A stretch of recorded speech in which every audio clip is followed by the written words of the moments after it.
it's sometimes scary to stand up and be like, hey, whoa, wait. Yeah. Because it's met with such hostility. Rage. If you teach science to millions, your comments become part of that lesson. This is a short case study on what happens when that lesson turns into humiliation.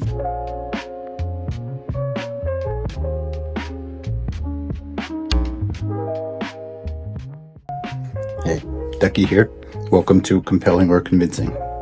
This episode is not about whether Professor Dave is right about chemistry. I'm not disputing his tutorials. This is about a different question.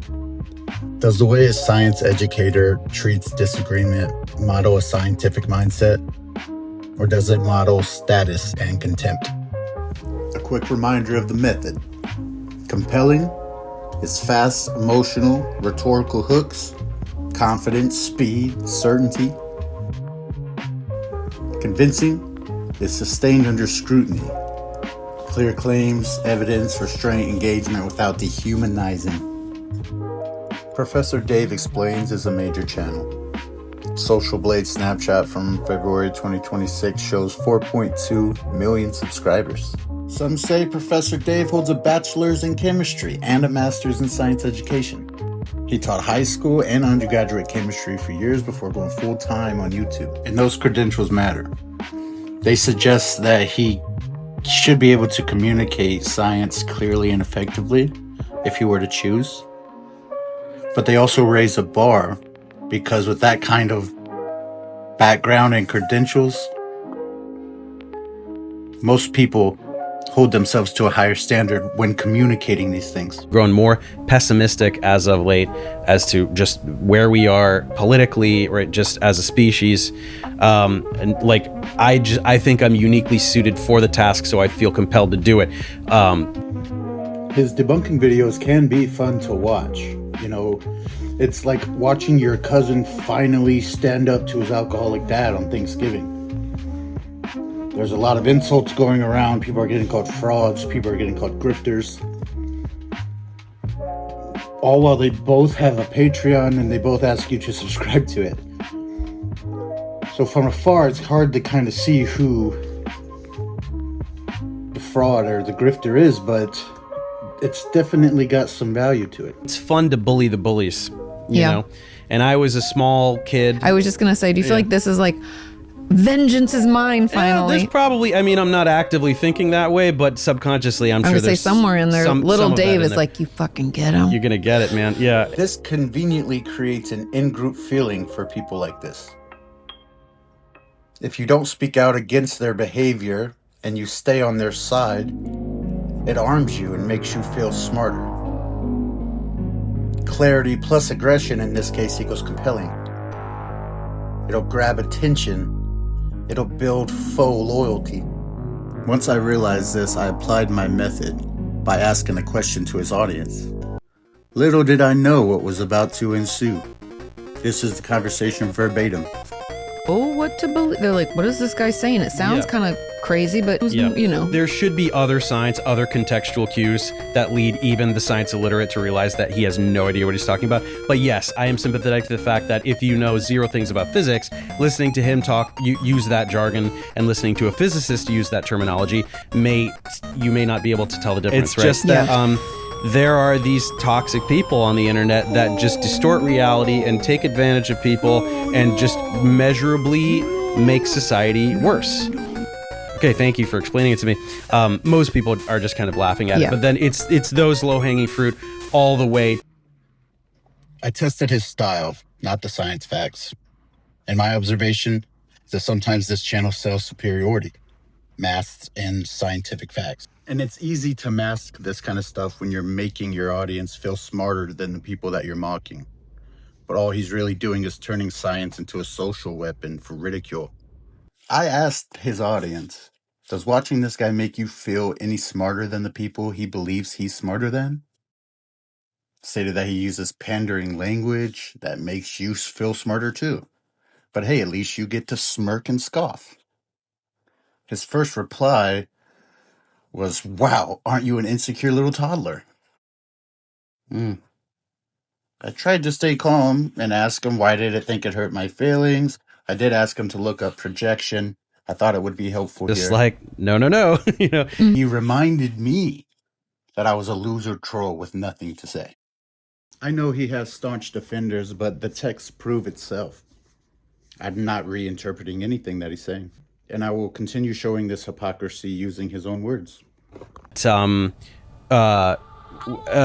Often creators for views sort of remove all of the context of my interactions and then just make videos about how mean I am. Right? He's so mean. He doesn't debunk it. He's just like a toxic guy. And it's like, but people who are frequent viewers of mine understand that my whole ethos is I treat people the way they deserve to be treated. I speak to people the way they deserve to be spoken to. And so trolls come at me with troll energy. They don't watch the content, and I mirror their troll energy back. I even mirror their language. Like, I'll call them beta cucks and stuff like that, right? It's just, I take what they're trying to do and reflect it back to them just because I think somebody needs to do that, right? They go around on the internet with this toxicity, and it's just consequence free because it's the internet, right? But so someone pushing that energy back to them, I think it's an interesting experiment, right, to see what they do with it, and they just completely unravel. That's okay? Who said that to you here? Nobody. Women in general have said it on dating sites. You think I'm making that shit up? Everywhere I go, I get the same fucking smirk with the biting lip. Shut your mouth. You're not God or my father or my boss. The crazy thing is I feel exactly about him as he feels about the public and frauds that he's talking about. I do not see how people do not see this, right? And you can go through comment sections for years and see 3 years ago, 2 years ago, 4 years ago, oh, this guy's a twat.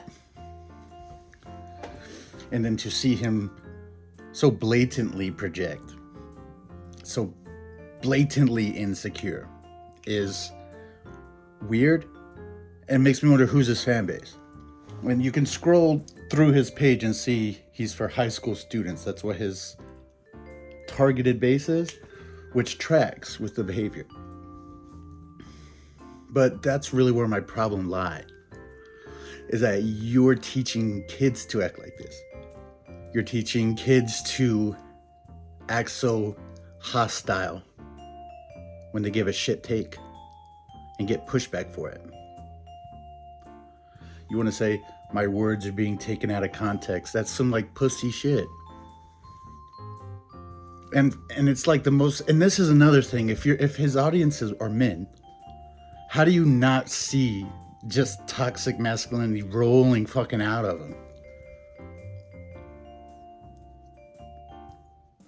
This part of my frustration is not with Dave, because Dave, of course Dave's going to do it, you know?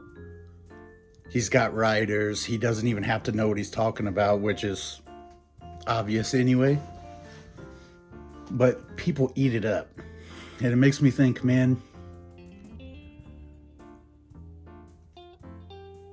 I don't want to tell you who to look up to.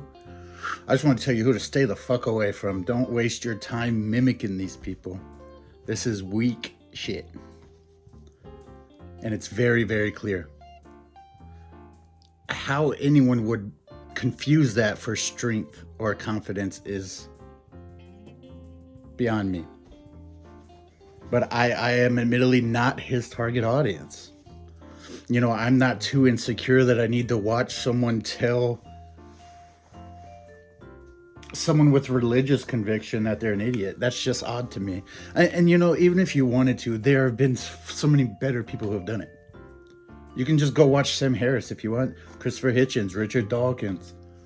Those are actual scientists out there doing it. I was going to say Lawrence Krauss too, but you know, that's another one who I think's personal behavior probably should be someone you shouldn't look up to. Despite maybe all the contributions, maybe you just don't want to do that. And I swear, excuse me, and I swear, that is why I love women so much, dude. Like she had this guy on his podcast, made him all comfortable, made him feel confident, and like he was feeling himself saying all this shit, and she's just nodding along. Even calls him out a few times. And he goes, yeah, well. You can't make that shit up, dude. You can't make that shit up. And I looked at Ask Katie. She seems emotionally intelligent enough to see past that. But, you know, that's not even commentary on her. If you want my assumption on it, she fucking just let him talk his way into it. He's just sitting there yapping, telling on himself. It's funny. And that's another thing. Did anyone watch that podcast? Does anyone watch that podcast and then look at his behavior and see like, wait a minute, this guy's... And I started to realize with this particular episode of Compelling or Convincing, right? I started to realize a pattern because I have episodes lined up and I'm working them out. And I was actually almost finished recording one. And this is what I realized just with Professor Dave. So if anything, Dave, thank you for concreting this in for me. I really was attempting to tell men to stay away from these toxic ass fucking dudes who try to lead by this fucking toxic ass example. It's dirty and it's nasty. And you ain't teaching anyone with it, man. Like, and that's another thing. I said Sam Harrison, Christopher Hitchens, all these guys were doing it one better, one more sophisticated, funnier. They didn't seem so weak, right? They've been doing it like that for a long time and nothing has really changed. If anything, you get a resurgence of religious extremities, right? Because you push people away from a better message that you don't even have. You're just grifting. Because just look him up. Watch. He says this shit honestly. And I got to give him credit for that. And that's where, you know, he throws around the word narcissist to anyone that doesn't agree with him. But that's, to me, some narcissistic shit. It's not a means of canceling him, all right? Or if this is not an expose. This behavior's out there. He even admits it. Look at it. Who holds him accountable? Right? And he just gets more and more of an ego every time he acts like human garbage and gets subscribers for it. But listen, Keemstar's been doing that for a long time. He's not even, you know what I'm saying? He's not even new. He just did it's exhausting in a way to think, dude, God, men are fucked when you got these kind of guys to look up to. And like it or not, for me or for anyone watching, Compelling or Convincing is most likely going to run through these toxic ass men who try to preach, who try to tell young men how to behave. You know, my first one was Friedrich Nietzsche, and he was the same thing. He complained. He's a nihilist. He just complains and complains and complains, right? All while doing the same behavior, right? So Professor Dave is a way less interesting Friedrich Nietzsche. Isn't that sad? You know, he would probably say, oh, yeah, that's cool. I love Friedrich Nietzsche, man. That's good. Yeah, I know, Dave. I know. Ubermensch. Whenever I debunk, they will respond. Their minions will infest my channel. It's going to happen every time. And I'm now so you're putting just constantly dealing with it. Yeah, constantly. And that's all to say. With mid-science stuff, over-the-top, embarrassing, cringe ego,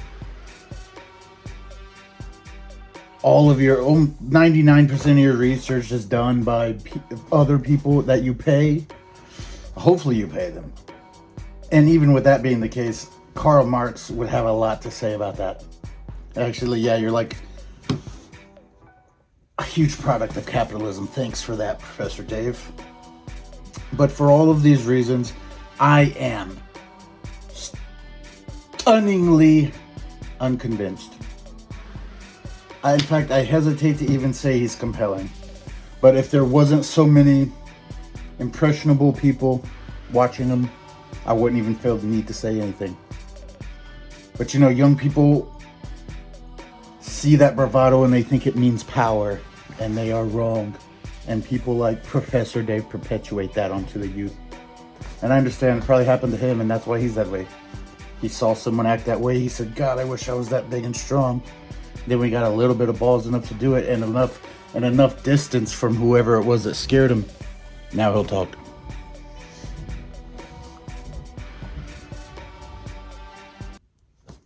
Unconvinced.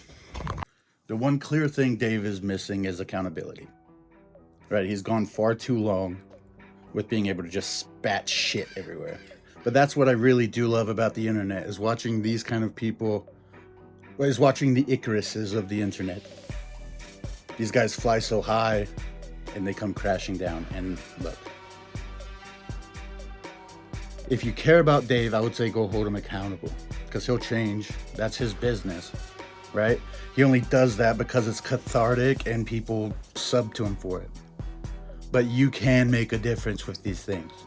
You can hold people like Professor Dave accountable. I mean, he is speaking to kids. He is teaching the next generation of people.